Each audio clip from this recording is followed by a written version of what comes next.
بسم الله الرحمن الرحیم. قدرمندو لیدونکو او اوریدونکو او ګرانو هیوادوالو سلامونه او احترامات مې ومنئ. نن شلم د اپریل کال 2026 چې د دوشنبې ورځ سره سمون خوري ستاسې خدمت کې حاضر یم. د نن ورځې په برنامه کې نړیوال موضوعات دي، بالخصوص د امریکا او ایران ترمنځ شخړه چې بیرته د جنگ خواته روانه وه او اوس هم مبهم حالت کې ده، ځکه چې ډونالد ټرمپ پیغامونه چې ورکوي دوه سره پیغام ورکوي. یو طرف ته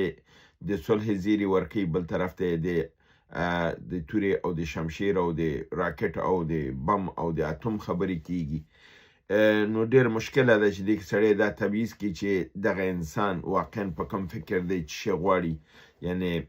ذهني توازن د دې مشکله د سړی دا درک کی چې دا رښتیا صلح غواړي که جنگ غواړي، آیا د خپل په اختیار کې دی که د بل چا په اختیار کې دی. دا یو ډیره لویه ستونزمنده خبره ده، په دې کې ډیر مشکله د سړی دا دقیقا وایي. خو بیا هم پرون خبرو نه دا معلومېده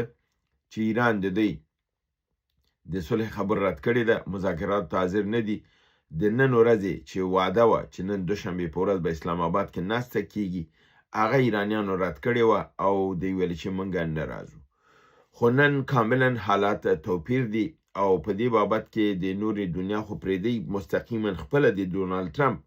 هغه ټویټ، هغه لیکنه چې خپل په صفحه کې اچولې ده، نړۍ کې ټولو خلکو لاس په لاس کړې ده. ما په خپله هغه دغه کړله او د هغه ترجمه او متن زه تاسو سره وړاندې کوم چې د هغې نه څه پیام او دا موږ تاسو ته ښکاري. دا همچنان پاکستاني رسنۍ دا دعوه کوي چې په اسلام آباد کې به نه سبا د سه شنبې په ورځ وسی او یا به د چهارشنبې په ورځ وسی. خو خپله د ډونالد ټرمپ د لیکنې نه دا معلومیږي چې ناسته باید سبا وسی، ځکه چې هغه خپل په دې لیکنه کې داسې وایي چې ډونالد ټرمپ وایي چې ایران پرون یو ډیر غلط تصمیم ونیوه او هغه دا و چې د کشتیګانو باندې د مرمۍ وورولې، یعنی فایر یې پې وکړه او تنګی هرمز د اوربند نه تخلف وکړه او د دې مرمیو دغه هدف د فرانسې او د انګلیسانو کشتیګانې شولې، چې دا یو ښه کار نه و. دا وایي چې دا یو غلط کار و. بیا څنګه د بیرته دا لیکي چې زمونږ نمایندګان اسلام آباد ته ځي او سبا یعنی د سه شنبې په ورځ دوی به هلته وي او دوی به مذاکرات کوي. ایران آخر کې دی وی چې ایران په دې اواخرو کې اعلان کړی دی چې موږ تنګی د هرمز بندوو. دی وی چې دا خو ما مخکې بنده کړې وه، نو د ایران خو ما سره کومک کوي چې د نورم بندولم کلک شي، نو دا خو ما بنده کړې وه، نو دی ولې بندوي؟ او که دی بندوي نو دی په خپله 500 میلیونه ډالره د ورځې خساره کوي او دی دپاره چې په حساب خپل امریکانو لپاره د کې کم ضرر نشته. هغه وایي چې دا ضرر خو دوی ته دی، ځکه چې دوی که دا تنګه بندوي خو دوی 500 میلیونه ډالره تاوان کوي او امریکا څه شی نه بایلي.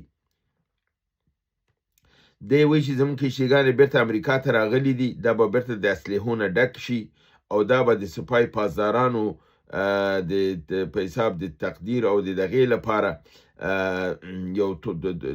تحفه غوندې به بیرته، یعنی مینونه ورته تیارو، کشتیګانې تیارو، دا به ځي بیرته. او ځکه چې دی وایي چې سپای پاسداران ډېر ځانونه سخت جانه، یعنی سرسخته ښیي او دی ځان قوي ښیي، خو دی وایي چې د زمونږ د میزایلونو د مقابل کې به یعنې دوی ودرېدل ونشي کولی. دا وایي زما پیشنهاد دا دی چې هغوی باید دغه موقع چې په لاس ورکړ شوې ده دا باید د لاسه ورنه کړي او که چېرته دوی موږ سره په دې سوله کې یا په دې اوربند کې ملګرتیا ونه کړي، نو موږ به د ایران زیربناوې د برق، د اوبو، د انرژي، پل، سرک، هر څه به تباه و برباد کړو. یعنی جبري غوندې دغه دی، که د اول راځې به په میز باندې به کښېنې، زه چې څه شویم هغه به راسره منې، خبره به م نه کوې که جنګ تا ګټلی یم دی، ته به دا نه وایې چې تا ګټلی دی، زه به تا ته وایم چې څه به کوې، که تا دې ونه کړل نو زه به در باندې برید کوم او تا به بیرته وهم او له منځه به دې وړم.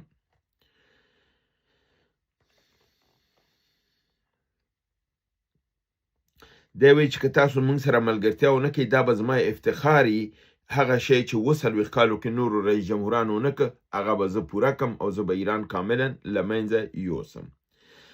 دا د ډونالد ټرمپ په پیغام او د ده نه دا ښکاره کیږي چې یعنی دغه ناسته چې د دوشنبې په ورځ یعنی نن ونه شوله او د دې اعلان د ناکامۍ شوی و،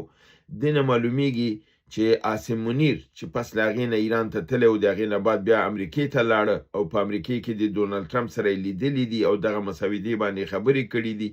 نو د دغې ناستې نه پس دا تصمیم د دوی کامیاب شوی دی چې دوی دغه وکړي یعنی اسلام آباد ته راشي، اما اعلان علنا نه دی شوی. دغه د ډونالد ټرمپ په دغه خبرو کې دغه اعلان ښکاري او پاکستانیانو دا ادعا کړې ده چې دوی راځي. مګر یو خبره بل ده چې ایرانیان وایي چې د ویټکاف او د کوشنر نه خوښ نه دي ځکه چې د یهود لابي د یهودانو ته کار کوي،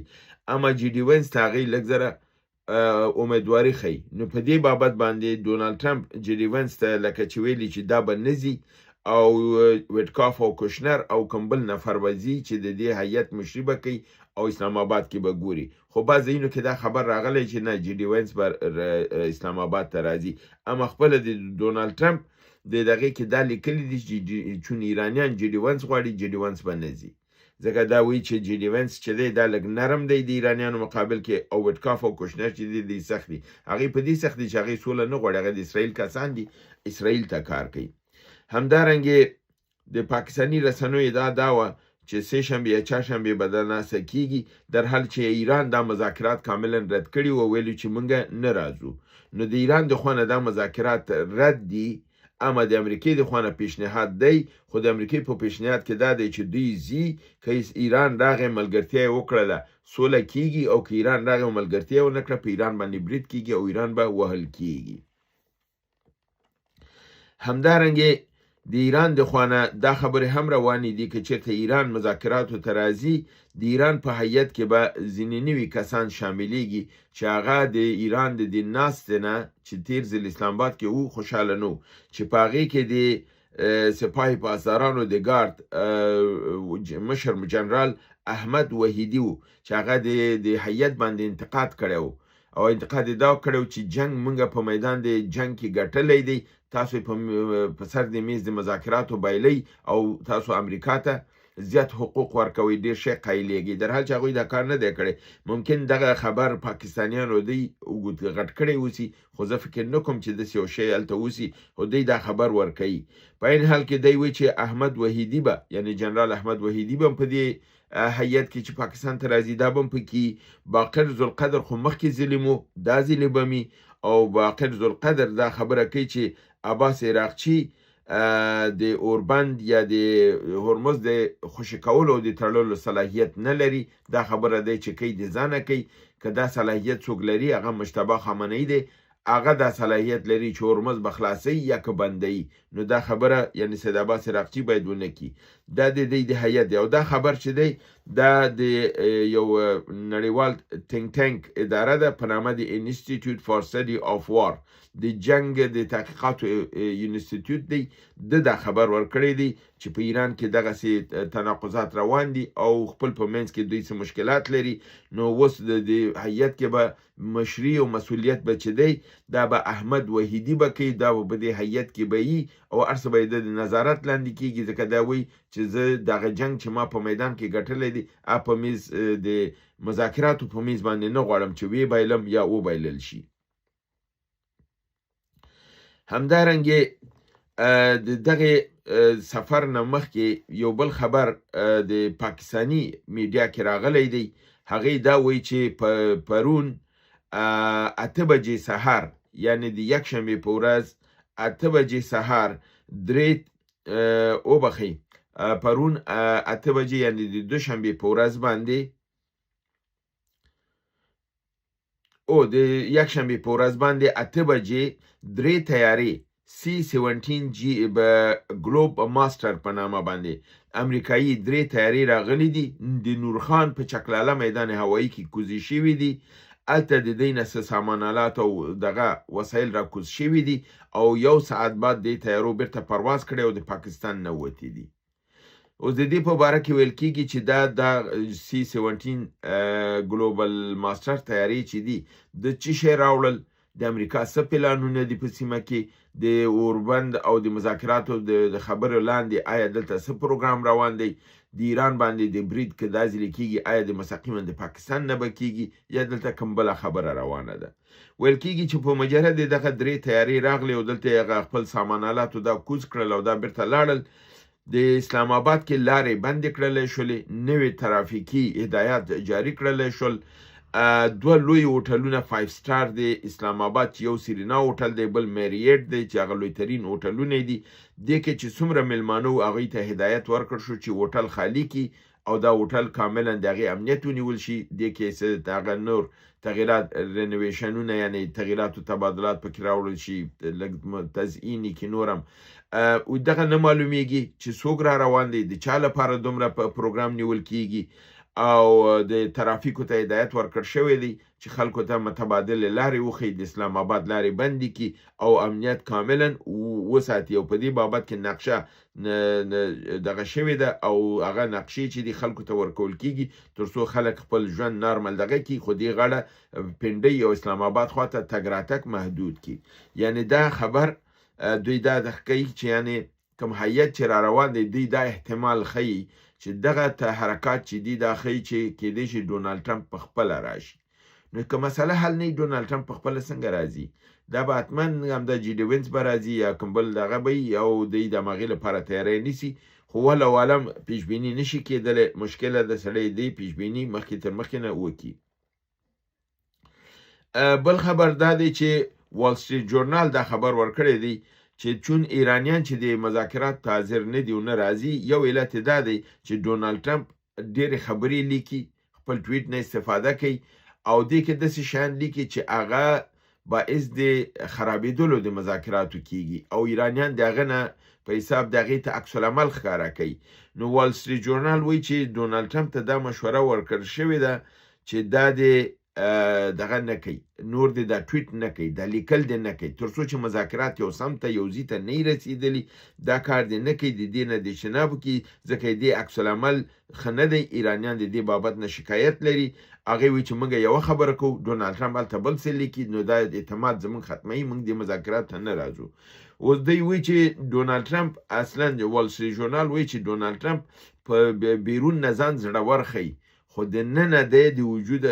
د ننه نفسي فشار لاندې دی او دی ډېر زیات ذهني فشار لاندې دی حتی دی د شپې خوب نه لري او کله چې دی خوب نه کوي په نیمه شپه کې دا پاسېږي د خپل ذهني فشار د ټویټ په ذریعه باندې خالي کوي او دغه د دې ته یو سکون ورکوي او دغه ټویټونه که دا ونه لیکي د زړه بړاس نه وځي او دا باعث د دې کېږي چې دی بیا مشکلاتو کې نو د ده لپاره دا په نامه د خپل سوشل ټروت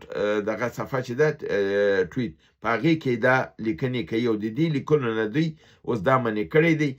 خو دی وایي چې دا به ډېره مشکل چې ډونالډ ټرمپ خبره ومني او دا ټویټ ونه کړي ځکه چې ورته ویل شوي دي چې دا مه کوه او دې نه منې کړلی شوی دی چې د دې لپاره چې حالات خرابوي ځکه دا هر شی لیکي کله اروپا ته کنځلې کوي کله مسلمانانو ته کنځلې کوي کله ایران ته یو شی وي کله پاکستان ته یو شی وي په یو بل خبر دا دی چې د امریکا استخباراتو ډونالډ ټرمپ ته مشوره ورکړې ده چې ځان باید د عاصم منیر نه لږ لرې وساتي د هغې سره د ډېر قربت نه کوي دا د ده هغه شان ته او د امریکې ته په ګټه نه دی دا سړی چې دی یعنې مطلوب سړی نه دی دا استخباراتو دا خبره دغې ته کړې ده ډونالډ ټرمپ ته او د دې په تجزیه کې د پاکستاني رسنۍ دا وایي چې ممکن په پاکستان کې یو تغییر را رواني او دوی اوس د عاصم منیر نه کار واخیسته هغه به ځان نه لرې کوي او بیا به یو تغییر راځي دا تغییر به څنګه وي والله اعلم په عین حال کې بل آخري خبر زما دا دی چې د پاکستان یو دغه دفاعي یعنی د نظامی تجزیه نګاره ده چې د پلار نه یا د نیکه نه فکر کوم د یو جنرال لور یا مسۍ ده نوم یې دی ډاکټر عایشه صدیقي چې د پاکستان په اردو باندې خپل غټ کتاب لیکلی دی فکر کوم چې ډاکټورا یې په همدې باندې کړې ده او په هغې کې ډېر رازونه د پاکستان د اردو افشا کړي دي هغه د یو پاکستانی برنامه کې په نامه د نیا دور چې د هغې ګرداننده یا مخکې وړونکی رضا رومي نومیږي دغه برنامه پرون ما مکمله ولیدله په ده کې دا خبره کوي چې څو میاشتې مخکې اسرائیلي مذهبي مشران او نظامی مشران او استخبارات پاکستان ته راغلي او دی په پاکستان کې هغه لوی مدارس ته لکه حتما به تقی عثماني ته به تلي نو وړو ته خو هغې ځي نو تقی عثماني ته به تلي فرزند د نورو لوی مدارسو ته تلي وایي چې لویو مدارسو ته تلي د علماو سره یې کتلي دي او حتما به دوی څه پیسې ویسې هم ورکړي او هغه یې د بعضې شیانو نه منې کړي دي چې هغه علني دي مثلا موږ تاسو ګورو چې کوم وخت نه د ایران او د هغې جنګ شروع شوی دی په ایران کې په پاکستان کې د ایران په ګټه کوم لاریون نه دی شوی د امریکا په مقابل کې کوم خبره نه کیږي علما کوم فتوا نه ورکوي دولت چې دی او دوی ته دا هم ویل شوي دي چې عاصم منیر به په خپل خبرو کې نه ټکوي خلک به نه راپاروي او او دوی لکه چې پیسې اخیستې دي غلي شوي خو د دې ښځه دا خبره کوي چې دا ډاکټر عایشه صدیقي چې دا راغلي وو او دوی وایي چې موږ اسرائیل سره اړیکې نه لرو که اړیکې نه لري دا اسرائیلیانو څنګه راغلل اسلام آباد ته خو دا یو بله خبره هم کوي ډاکټر عایشه صدیقي دا وایي چې دا اول ځل نه دی دی وایي چې ان په 1945 کې 1980 کې چې د پاکستان د هندوستان سره جنګونه په هغه وخت کې هم ذوالفقار علي بوټو بیا مابعد حکومتونو ټولو د اسرائیل نه اسلحه اخیستې ده او د پاکستان د دفاع لپاره او د هغې اسلحې نه کار اخیستی بنان دا ښیي چې یعنې پاکستان چې دی پټې اړیکې د اسرائیل سره لري او په عین حال کې دا خبره کوي چې دغه کوم عاصم منیر چې دی دا اسرائیل ته کار کوي دا د صلح معاهده او دا چې دی دا د اسرائیل پروګرام دی د امریکا پروګرام دی عاصم منیر په دې کې لوبغاړی دی او دغه ډاکټر عایشه صدیقي چې وایي چې دې کې صداقت نشته د ایران باید د ده نه ځان بچ وساتي لکه څنګه روسانو او چینایانو چې ایران ته ویلي چې دغه مذاکرات چې دي دا صحیح نه دي دې کې کومه لوبه ده ځان ترې نه لرې وساته چې تا ته ضرر ونه رسوي د دې نه زیات همدې لپاره ایرانیانو ویلي چې موږ نه راځو او زموږ ګوتې په ماشه باندې دي که چېرته خطر متوجه شي موږ دغه کوو وار کوو او همدې لپاره تېره شپه دوی په هغه امریکایي کشتیګانو باندې وار کړی چې کوم یو دی خو چې امریکایي 2 کشتیګانې غرقې کړي دي خو امریکایان ډونالډ ټرمپ لیکلي دي چې دوی فرانسوي کشتۍ ایښتې ده او یوه بله کشتۍ هم دوی ایښتې ده چې په دې کې دوی دغه کوي چې د ایران دا درست کار نه دی کړی د انګلیس او د فرانسې کشتیګانې والي زه فکر کوم د دې کوشش دا دی چې انګلیس او فرانسه د ایران مخالف کړي درها چې ایران وایي موږ امریکایي کشتیګانې ایښتې دي او ما خپله یو امریکایي ویلاګ واورېده فکر کوم چې د سکاټ ریټرو هغه وایي چې موږ ایران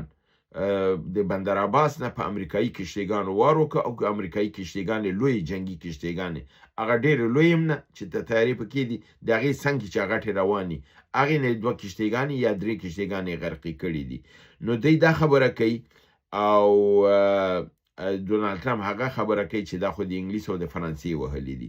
نو د دې خبرې نه د ډاکټر عایشې صدیقي د دې خبرې نه معلومیږي چې پاکستان د عاصم منیر په ذریعه باندې لوبه کوي کوم شی چې موږ بار دا تکرار کړی دی چې پاکستان په دې لوبه کې صادق نه دی دا د امریکا لاسپوڅی دی د هغې په ذریعه باندې کار کوي ایران ته په دې کې نهایت احتیاط نه کار پکار دی چې باید احتیاط وکړي نو دا زما د نن ورځې نړیوال خبرونه چې تاسو حضور ته مې وړاندې کړه هیله ده دا برنامه وګورئ خوښ کې دوستانو سره شریکه کړئ تر بل برنامې چې بیا ستاسو حضور ته حاضرېږم تاسو په لوی پروردګار د عالمینو سپارم وما علینا الا البلاغ